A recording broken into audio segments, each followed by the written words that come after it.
మీ సొంత ఇంటి కలకు అసలైన నేస్తం బీబీజీ ఇండియా. అమరావతిలో నికార్సైన ప్రాపర్టీ కోసం కాంటాక్ట్ 0406903224.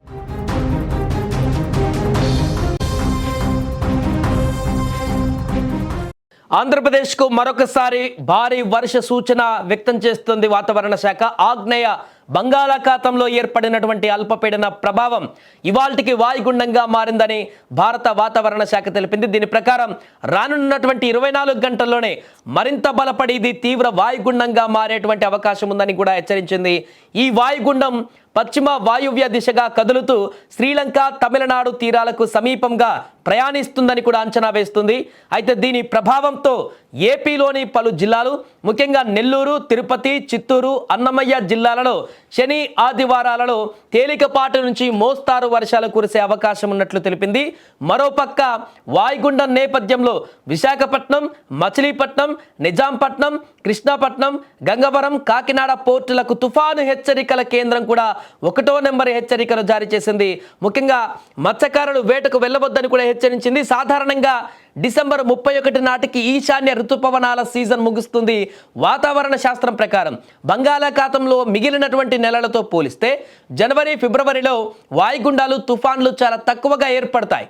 1891, 2024 మధ్యలో 2 తీవ్ర తుఫాన్లు, 6 సాధారణ తుఫాన్లు, 12 వాయుగుండాలు ఏర్పడ్డాయి.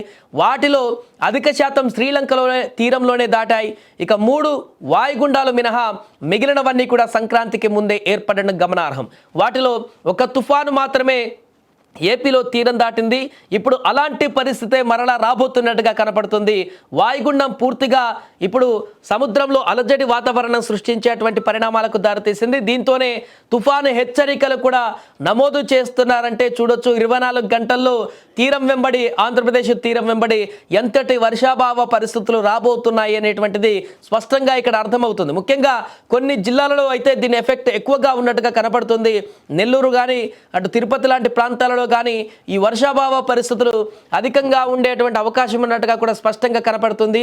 సో ఏదేమైనా కూడా ఇప్పుడు ఈ యొక్క వర్షాలు ఆల్ ఆఫ్ సడన్గా వచ్చేటువంటి అవకాశం ఉంటుంది. ఫ్లాష్ ఫ్లడ్స్ లాగా మారేటువంటి అవకాశం ఉంటుంది. కాబట్టి ప్రజలు ఖచ్చితంగా కొంత జాగ్రత్తగా ఉండాల్సిన అవసరం అయితే ఉందంటూ చెప్తున్నారు. అండ్ పంటలు కూడా, రైతులు ముఖ్యంగా పంటలు కోతలకు వచ్చేటువంటి సమయం, పంటలు చేతికి వచ్చేటువంటి సమయం, చాలా ప్రాంతాలలో పంటలు పూర్తిగా కల్లాల నుంచి బయటకు వచ్చినటువంటి పరిస్థితి ఉంది. అలాంటి నేపథ్యంలో ఆ పంటలను కాపాడుకోవడానికి కూడా చర్యలు తీసుకోవాలి. ముఖ్యంగా ఎఫెక్టెడ్ ఏరియాస్ ఏదైతే ఉన్నాయో ఆ జిల్లాల్లో రైతులు కూడా జాగ్రత్తలు తీసుకోవాల్సిన పరిస్థితి ఇప్పుడు ఏర్పడింది. అంతేకాకుండా ఈ యొక్క వర్షాలు అధికంగా పడేటువంటి ప్రాంతాలలో ప్రజలు కూడా కొంత అప్రమత్తంగా ఉండాలంటూ చెప్తున్నారు.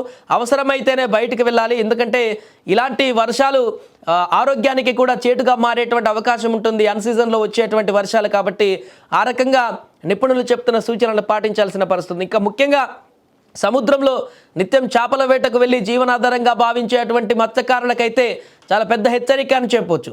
ఖచ్చితంగా 2-3 రోజుల వరకు సముద్రంలో చేపల వేటకు వెళ్ళకపోతేనే బెటర్ అని చెప్పవచ్చు. ఎందుకంటే అక్కడ ఎలాంటి పరిస్థితులు ఉంటాయో కూడా అంచనా వేయనటువంటి పరిస్థితి, తుఫాను హెచ్చరికలు కాబట్టి పరిస్థితిని వెంటనే అంచనా వేయడానికి ఉండదు. ఒకవేళ అక్కడ ఏ క్షణాన ఏ రకంగా వాయుగుండం అది తీవ్ర రూపం దాలుస్తుందనేటువంటి పరిస్థితులు కూడా అర్థం కావు కొన్ని సందర్భాలలో. కాబట్టి పూర్తిగా మత్స్యకారులు కూడా జాగ్రత్తగా ఉండాలంటూ చెప్తున్నారు. ఏదేమైనా కూడా ఏపీలో ఇప్పుడు వాయుగుండం ఎఫెక్ట్ కారణంగా భారీ వర్షాలు అయితే పడేటువంటి అవకాశం కనపడుతుంది.